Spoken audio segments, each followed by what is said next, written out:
오늘 말씀의 제목 새로운 피조물이다. 우리는 뭐냐? 새로운 피조물이다. 피조물이라는 것은 창조되어진 만들어진 존재다. 어떻게? 새롭게 만들어진 어떻게요? 새롭게 만들어진 피조물이다. 존재다라는 거죠. 어떻게 새롭게 만들어졌는가 오늘 본문을 통해서 함께 나누기를 소망합니다. 자, 우리가 이 말씀을 보기 전에 잠깐 생각해야 될 것은 새롭게 다시 만들어졌다라고 했기 때문에 하나님의 처음 만드신 창조가 그런 불완전하고 처음 만드신 피조물의 모양이 잘못되었느냐? 그렇지 않습니다.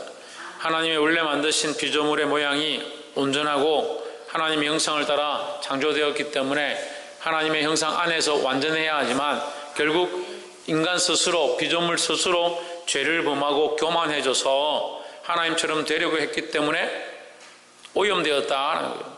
더러워졌고 죄로 물들었다라는 거죠. 그래서 이 죄의 문제, 이 사망의 문제를 해결하기 위해서 하나님께서 우리를 새로운 피조물로 다시 나게 하시기를 원하신다라는 겁니다. 그래서 우리를 새로운 피조물이다라고 하는 것입니다. 본문의 말씀 한번 보겠습니다. 11절 우리가 주의 두려우심을 알므로 사람을 권하노니 했습니다. 여기 우리는 사도를 얘기하는 겁니다. 사도 바울을 특별히 사도 바울이 대표죠.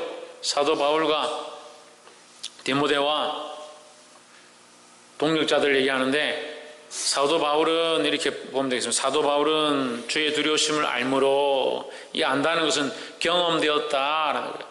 내가 직접 보았고 만져보았다. 누구를? 예수님을 만져보았고 알고 있다. 예수님을 만나보았고 알고 있다라는 거예요. 예수님을 만나보았다. 예수님을 안다. 경험되어졌다. 그러므로 나는 예수님을 살아계신 주님으로 인정하고 두려워한다라는 거죠. 이 두려움은 실존적 두려움이다. 내가 그분을 알기 때문에 그분을 실제로 내가 그분을 만나보았고 그분이 어떤 분이신 줄 내가 알기 때문에 그분을 두려워한다. 우리는 너무 하나님을 모르는 거예요. 왜 두려움이 없느냐? 왜 두려워할 줄 모르냐? 하나님 두려워할 줄 모르냐? 하나님 모르니까 그런 거예요. 이 두려움은요, 죄 때문에 벌벌 떠는 모양도 있지만 특별히 경외심을 얘기하는 거죠. 하나님의 전능하심과 그리스도의 온전하심을 볼 때에 우리는 정말 그분의 전능하심 앞에 우리의 경외심, 우리가 그분을 경배하고 그분 앞에 엎드려야겠구나라고 하는 그런 마음을 가질 수밖에 없다라는 거죠. 그래서 사도 바울은 그것을 아는, 그것을 경험한 것을 내가 가지고 있다라는 거죠. 우리도 이 하나님을 만난 바, 그리스도를 만난 바, 그리스도를 경험한 바, 이 신앙이 우리 안에 있기를 주의 이름으로 축복합니다. 사람들을 권면하거니와 우리가 하나님 앞에 알려졌으니 또 너희 양심에도 알려지기를 바라노다 했습니다. 어디에? 너희의 양심이 알려졌기를 바란다. 너희의 양심에 우리가 거리낌이 없기를 바란다. 너희의 양심에도 우리는 문제가 없기를 바란다. 우리가 하나님 앞에서 하나님을 두려워하고 하나님 앞에서 우리가 드러났고 하나님 말씀대로 살고 있는 것이 맞으니까 너희 양심에도 문제가 없기를 바란다라는 거예요. 그래서 우리는 하나님 앞에서도 믿음으로 살아야 하지만 사람들 앞에서도 거룩함을 덕을 끼쳐야 될 줄 믿습니다. 12절 우리가 다시 너에게 자천하는 것이 아니요 오직 우리를 인하여 자랑할 기회를 너에게 주어 마음으로 하지 않고 외모로 자랑하는 자들을 대하게 하려 하는 것이라 했습니다. 우리가 하나님을 두려워하고 하나님을 아는 것, 하나님의 은혜로 구원을 받았다는 것을 너에게 가르쳤다. 이 복음으로 구원을 받았다는 것을 너에게 가르쳤다. 그러므로 너희는 육신으로 자랑하는 사람들, 할례를 받았거나 유대인이라는 그 자체, 그 족보나 그런 모습들을 가지고 바리새인이다, 종교 지도자들이라고 하는 그 직급이나 직분들을 가지고 자랑하는 자들을 그들에게 온전히 대답해라. 그 직분이 중요한 것이 아니라 뭐가? 하나님의 은혜로 구원을 받은 것이 더 중요하다는 것을 말할 수 있게 하기 원한다는 거예요. 그래서 우리는 마음으로 믿어 의에 이른다. 그래서 우리의 마음이 예수를 믿고 의에 이르고 구원을 얻었다라는 사실을 가진 것이 자랑스러운 것이다 라는 거죠. 13절에 우리가 만일 미쳤어도 하나님을 위한 것이요 만일 정신이 온전하여도 너희를 위한 것이라 했습니다. 우리가 만일 미쳤어도 우리가 하나님을 위하여 믿음으로 살면 사람들이, 세상 사람들이 보기에는 어떻느냐? 미친 것처럼 보인다. 하나님을 위하여 미쳤어도 우리가 하나님의 나라와 복음을 위하여 내 인생을 다 버리고 나의 받을 고난을 쓰지 않고 믿음으로 나아가고 헌신하고 있는 이 바울의 모습이 어떠하냐? 하나님을 위한 미침으로 보인다라는 거죠. 그런다 할지라도 그것은 너희를 위하여 온전한 것이라는 거죠. 결국 이 사도 바울의 미침은 너희를 위한 것이다 라고 연결할 수 있습니다. 누구를 위한? 고린도 교회 성도들 향한. 할렐루야.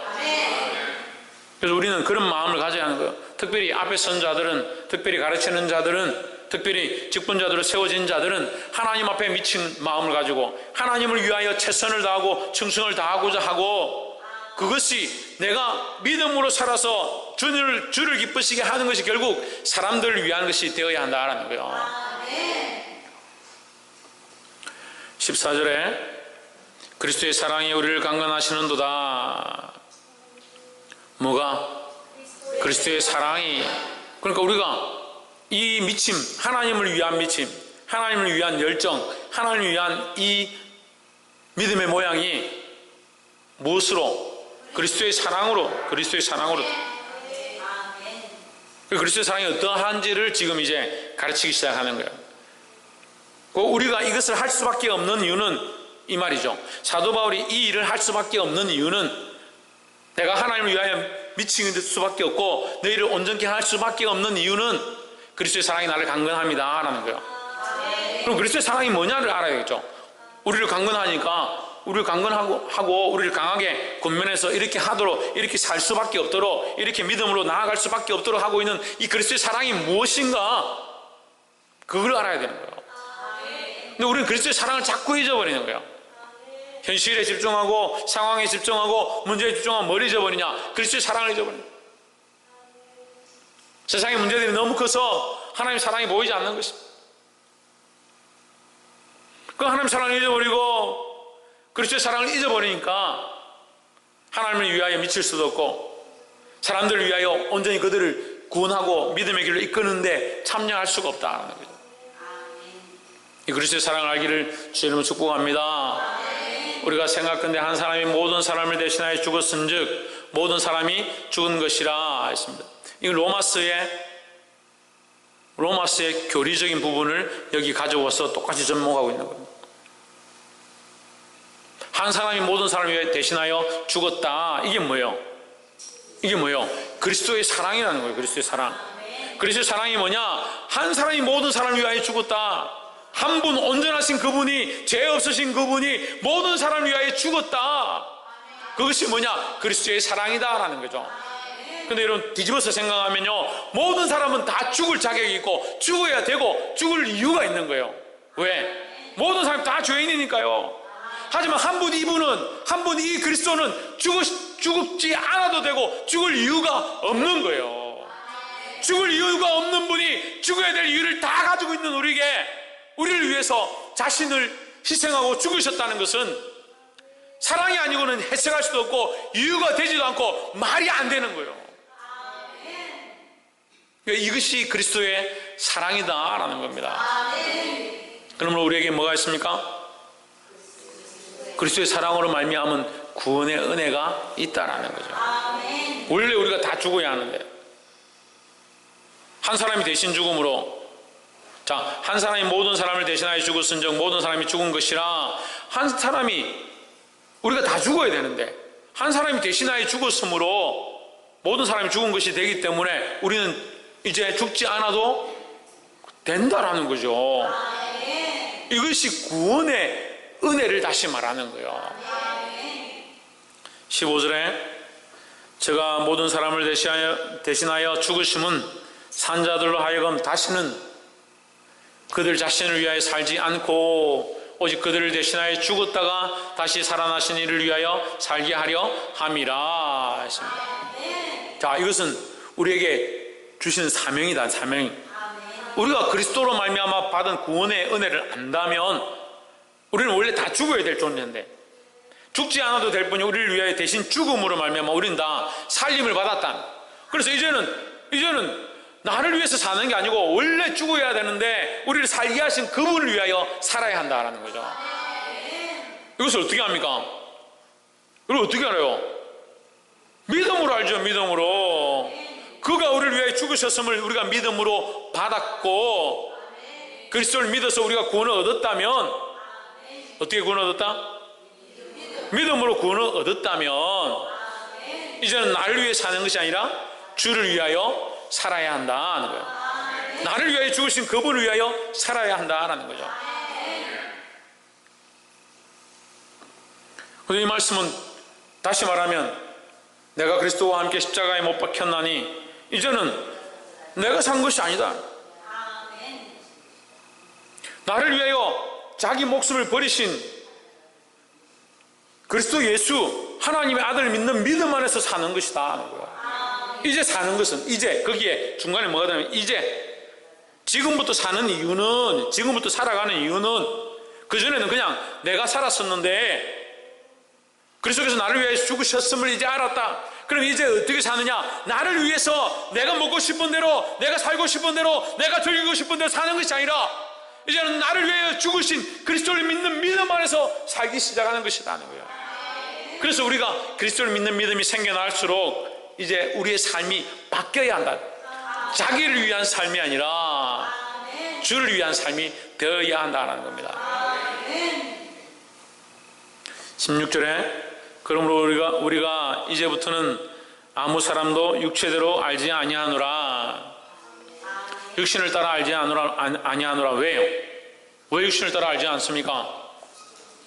그전에는 그리스도를 몰랐으니까 육신을 따라 알았다는 거예요. 그런데 지금은 예수님을 알기 때문에 비록 우리가 그리스도도 육신을 따라 알았으나 이제부터는 그같이 알지 아니하노라 했습니다. 육신대로 알았다는 거. 그리스도도 죽었구나, 사람들도 이제 죽는구나, 다 죄인이구나 이렇게 알았지만 이제는 그렇지 않다는 거죠. 육신의 목적이 이유가 아니다라는 거예요. 17절에 그런즉 누구든지 그리스도 안에 있으면 했습니다. 이게 굉장히 중요하죠. 그리스도 안에 있으면 이 말의 전제는요, 새로운 피조물이라 이 말의 전제는 뭐요? 그리스도 안에 있는 것이라는 거죠. 그럼 그리스도 안에 어떻게 있느냐? 이게 문제예요. 성령 안에 어떻게 있느냐? 성령 안에 어떻게 있는지 어떻게 알아요? 어떻게 알아요? 성령이 역사하셔야 되는데 성령이 어떻게 역사하시냐? 이런 질문을 하면 대답을 못하는 거예요. 성령이 어떻게 역사하십니까? 믿을 때 역사하죠. 믿을 때. 병이 어떻게 치유됩니까? 믿을 때 치유되죠. 지붕을 뜯어서 내 친구가 상을 달아내렸습니다. 그들의 믿음을 보시고 회당에 손 마른 자가 있었습니다. 그에게 믿음이 그 속에 구원받을 만한 믿음이 있는가 보시고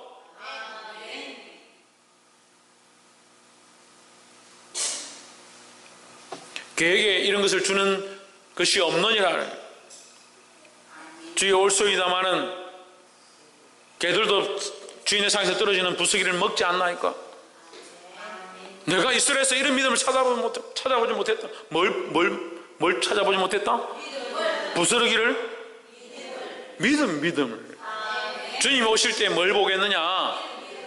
주님 오실 때 성령 충만한가 보는가? 주님 오실 때 그리스도를 아는가 보는가? 물론 그리스도를 아는가 보죠. 성령 충만한가 보죠. 근데 우리가 보일 게 뭐냐는 거예요. 믿음을 보이는 거예요. 믿음을. 그 믿음을 지키고 있는가? 그리스도를 믿는 믿음을 지키고 있는가? 성령 안에 있는가? 어떻게 드러내냐? 믿음으로 드러내요. 믿음으로. 그리스도 안에 있으면이라는 것은 뭘 말합니까? 믿음으로 살면. 그리스도를 믿음으로 살면 어디 안에 있다? 그리스도 안에 있다라는 거죠. 믿음으로 살면 그리스도 안에 있으면 새로운 피조물이라 하십니다. 왜 새로운 피조물입니까? 이전 것은 지나갔으니 했으니까 뭡니까? 이전 것은 뭡니까? 예, 죄의 종되었던 예 피조물이죠. 예 피조물. 예 피조물은 지나갔다. 이제 보라 새 것이 되었도다. 예 피조물은 어땠느냐? 자신을 위하여, 육체를 위하여 살아온 피조물의 모양이다 라는 거죠. 이제는 그렇지 않다는 거예요. 이제는 그렇지 않다는 거예요. 이제는 그리스도를 믿는 믿음 안에서 산다. 이제는 누구를 위해 산다? 주를 위하여 산다라는 거죠. 주를 위해 살기 때문에 새 것이 된 거예요. 주를 믿는 믿음으로 살기 때문에 새 것이 된 거예요. 피부가 새롭게 된 게 아니라, 머리카락이 새롭게 된 것이 아니라 그리스도를 믿는 믿음으로 살아가기 때문에, 주를 위해서 살아가기 때문에 새 것이 되었다라는 거죠. 그러면 이제 우리가 뭘 빼면 옛날과 똑같습니까? 그리스도를 빼고 믿음을 빼버리면 옛날과 똑같은 거예요. 그런데 믿는다 하면서, 구원을 얻었다 하면서, 하나님 나라의 소망이 있다라고 하면서 믿음도 없이 그리스도도 없이, 그러면 이전 것은 지나갔으니 보라 새 것이 되었다. 이게 적용이 안 되는 거예요. 볼 수 있기를 주의 이름으로 축복합니다. 18절에 모든 것이 하나님께로 났나니 그가 그리스도로 말미암아 우리를 자기와 화목하게 하시고 또 우리에게 화목하게 하는 직분을 주셨으니 했습니다.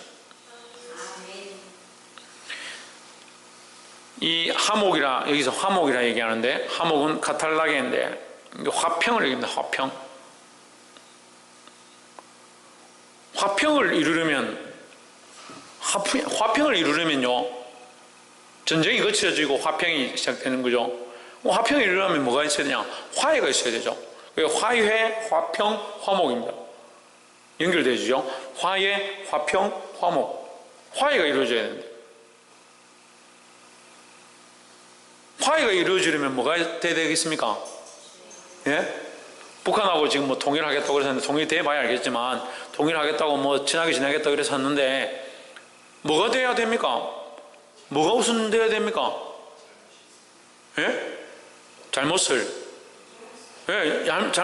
정리하는 게 필요하죠. 용서하는 게 필요하죠. 화해를 하려고 하는데, 네 잘못했는데, 나는 화해하자. 나랑 화해하자. 잘못한 것이 정리가 안 되면요, 잘못한 것이. 그래서 우리는 1만 달란트 빚졌다고 하는 거예요. 이 잘못한 것이 정리가 되어야 화해가 시작되는 거예요. 우리의 죄의 문제를 하나님 앞에 내려놓아야 화해가 시작되는 거예요.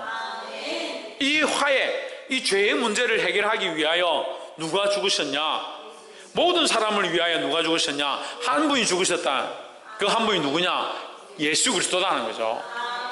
왜 죽으셨냐? 이제 이렇게 생각해 봐야 돼요. 우리를 살리려 죽으셨다. 그건 우리 입장에서 우리를 살리려 죽으셨다. 하나님 관점에서는 우리와 화해하시고자. 하나님 우리를 창조하시고 우리를 버려두시는 것이 아니라 여전히 우리와 화해하기 원하시고 화목하기 원하시고 화평하기 원하신다라는 거죠. 하나님 우리와 이 화평을 이루기 원하시고 우리와 화목하며 교제하기 원하신다. 그것이 하나님의 마음이다라는 거죠. 그래서 그의 독생자 그리스도를 줄 수밖에 없었다. 왜? 이 화목을 이루고자, 이 화해를 이루고자 하기 위해서입니다. 이게 뭐예요? 이게 지금 뭘 얘기하는 거예요? 제가 이 말씀을 전할 때 꼭 기억하고 계시라고 얘기했는데, 이게 뭐라고요? 예? 그렇죠. 그리스도의 사랑. 예. 이게 그리스도의 사랑이라는 거예요. 그 그리스도로 말미암아 우리를 자기와 화목하게 하시고, 이것이 그리스도의 사랑이고 이것이 하나님의 사랑이다라는 거죠. 어떤 사람 그렇게 생각합니다. 하나님 우리를 사랑하셨고 우리를 화목하게 하셨구나. 참 감사한 일이고 당연한 일이다. 근데 여러분, 우리는 하나님과 화목하거나 화평하거나 화해할 수 있는 자격이 안 된다라는 거죠. 이게 당연하다, 될 수 있다라고 생각하는 게 문제다는 거예요. 그렇게 당연하다고 생각하니까 뭘 모르냐? 은혜를 모르는 거예요. 은혜를.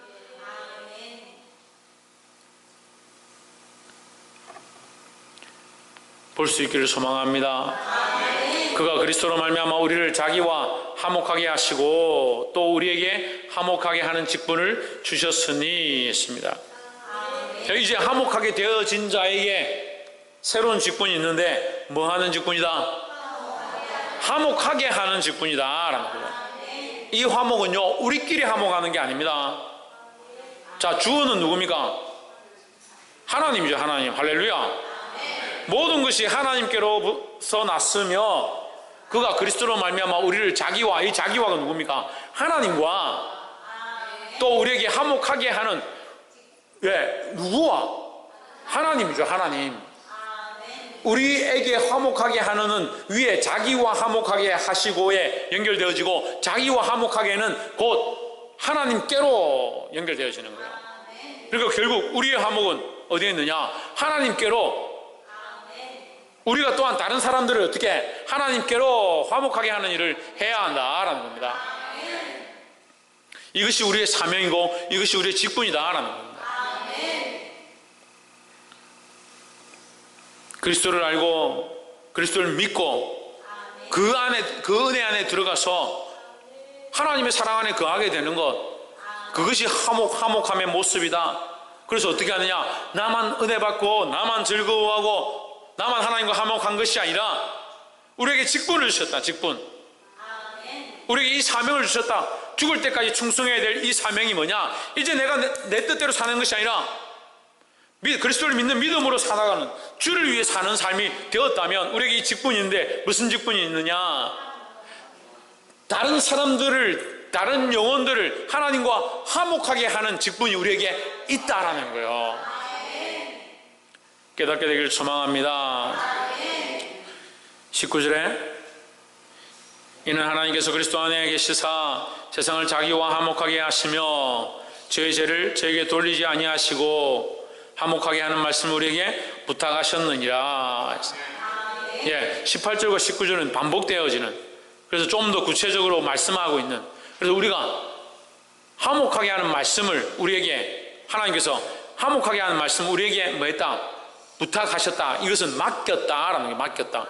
우리에게 화목하게 하는 말씀, 이게 뭐냐? 이게 뭐요? 화평의 복음이라는 거죠. 화목하게 하는 말씀을 단어적으로 얘기하면 샬롬의 왕이라는 거예요. 화목하게 하는 말씀, 샬롬의 왕 누구냐? 예수 그리스도죠. 그 화목하게 하는 말씀은 결국 뭐냐? 복음이라는 거죠.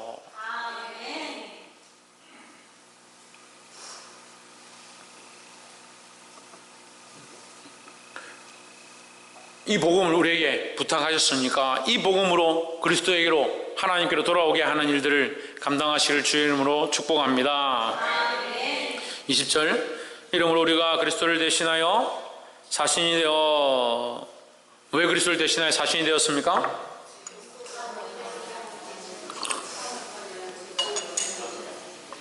그렇죠. 화목하게 하는 직분을 맡았고 화목하게 하는 말씀을 받았기 때문에 이제는 우리가 그리스도를 대신하여 사신이 되어 땅끝까지 이르러 증인이 되는 것이다. 하나님을 통하여 너희를 권면하시는 것 같이, 하나님이 저를 통하여 여러분들을 권면하시는 것 같이 그리스도를 대신하여 간청하노니 너희는 하나님과 화목하라. 우리가 하나님과 화목한 게 당연한 것이고, 또 어떻게 해야 되냐? 이 복음을 전해서 많은 사람들이 하나님과 화목하게 하도록 해야 한다라는 거죠. 21절, 하나님이 죄를 알지도 못하신 자로, 하나님이 죄를 알지 못하신 이를 우리를 대신하여 죄로 삼으신 것은, 죄를 알지도 못하신 이가 누굽니까? 예수 그리스도죠. 할렐루야. 야, 우리 큰사랑교회 성도들은 왜 이리 수준이 높은지. 하나님이 죄를 알지도 못하신 이 그리스도입니다. 다시 말하면 그리스도는, 김계순 권사님, 그리스도는 뭐가 없다? 죄가 없다. 죄가 없다. 죄가 없기 때문에 모든 사람을 위하여 죽으실 수 있는 것이다 라는 거죠. 죄를 알지도 못하신 이를 우리를 대신하여 죄로 삼으신 것은, 죄의 제물로 삼으신 것은, 죄의 대속죄로 삼으신 것은, 이렇게 볼 수 있죠. 우리로 하여금 그 안에서 하나님의 의가 되게 하려 하심이라 했습니다. 우리로 하여금 그 안에서, 그는 뭡니까? 그리스도죠. 그리스도 안에 있으면 뭐가 됩니까? 새로운 피조물이다 하는 거죠. 이 말씀이 굉장히 어려운데요, 하나님의 의가 된다. 자, 제가 정말 쉽게 설명해 줄게요. 제게 있는 달란트, 쉽게 설명하는 달란트 지금 써보겠습니다. 그리스도 안에서 하나님의 의가 되게 하려 하심이라. 하나님의 의는 우리가 아니에요. 그죠? 하나님의 공의, 하나님의 완전한 의는 누구냐? 예수 그리스도입니다. 그렇죠. 그 예수 그리스도가 하나님의 완전한 의죠. 그 예수 그리스도의 완전한 의가 십자가에서 죽으심으로 우리가 그것을 믿을 때 우리에게 뭐가 덮여지냐? 예수 그리스도의 완전한 의가 덮여지는 거예요. 그래서 주님 오실 때 천군전사와 함께 우리가 뭘 입고 서느냐? 흰 세마포 옷을 입고 서는 거예요. 흰 세마포 옷을 입는데 그 세마포 옷이 누구를 상징하냐? 예수 그리스도를 상징하는 거예요. 이건 손으로 빠는 것이 아니다, 인간의 방법으로 세탁한 것이 아니다 했습니다. 그리스도의 피로 씻었다라고 했습니다. 피로 씻었으면 빨간색이 돼야 되는데 흰색이 된 거예요. 손으로 빨 수 없는 흰색이 되었다. 왜? 죄를 씻는 모양이기 때문에 그렇다라는 거죠. 그러니까 우리가 의로운 것이 아니라 그리스도의 그 완전한 의가 우리에게 덮여져서 우리가 하나님 앞에 나아갈 때 우리의 의로 하나님 앞에 나아가는 것이 아니라 그리스도의 의로 나아가니까 우리가 그리스도 안에서 하나님의 뭐가 된다? 의가 된다는 거죠. 우리 그리스도 안에서는 아까 뭐라고 했습니까? 안에서를 제가 아까 설명했죠. 다른 단어로 뭐라 합니까? 그리스도 안에서를 단어로 두자 뭐라고 했습니까? 믿음이라 했죠. 그리스도 안에서는 그리스도를 믿음으로, 이것을 다시 말하면 그리스도를 덮어 쓰므로, 그리스도를 덮어 쓴다는 것은 덮는다, 넘어간다와 또 연결됩니다. 6월절 어린 양의 피를 문설주에 발랐을 때 그 집을 넘어갔다, 덮었기 때문에 넘어갔다, 덮었기 때문에 거기에 그들을 보지 않고 넘어갔다. 우리의 모습을 보면 하나님 앞에 의가 아니고 죽어야 되는 거죠. 그런데 그리스도 안에 있으면, 그리스도를 믿음으로 그리스도 안에 들어오면 뭐가 되느냐? 그리스도의 의로 덮여졌기 때문에 우리를 하나님께서 어떻게 여겨주신다? 의롭다 여겨주신다. 이것을 뭐라고 합니까? 칭의라 하는 겁니다. 우리가 의로워서 우리를 칭의하시는 것이 아니라, 의롭다고 말씀해 주시는 것이 아니라, 우리가 그리스도를 믿을 때 그리스도의 의가 우리를 덮었기 때문에 하나님께서 우리를 의롭다 여겨주시는 거예요. 그렇게 자랑할 게 뭐 있습니까? 그거 자랑할 수 없는 거예요. 자랑하는 사람들이 이상한 거예요. 그러니까 뭘 자랑해야 됩니까? 예수 그리스도를 자랑해야 되죠. 우리가 이 덮여짐으로 하나님 앞에 의롭다함을 얻고 하나님과 화평을 얻었으니까, 화평을 누리니까 다른 사람에게도 그리스도를 믿고 그리스도로 말미암아 덮여져서 하나님께서 의롭다함을 주게 되어 하나님과 화평하게 하는 이 직분이 우리에게 있다라는 거예요. 사랑하는 성도 여러분, 오늘 사도 바울이 이 고린도 교회에 그리스도의 칭의, 하나님께서 주신 칭의를 가르치는 것처럼 우리 또한 이 시대에 그리스도를 믿음으로 얻은 이 의를 가지고 교만하지 말고 많은 사람들을 화평으로 인도하는, 하나님과의 화목에 인도하는 직분을 감당하시기를 주의 이름으로 축복합니다. 기도하겠습니다.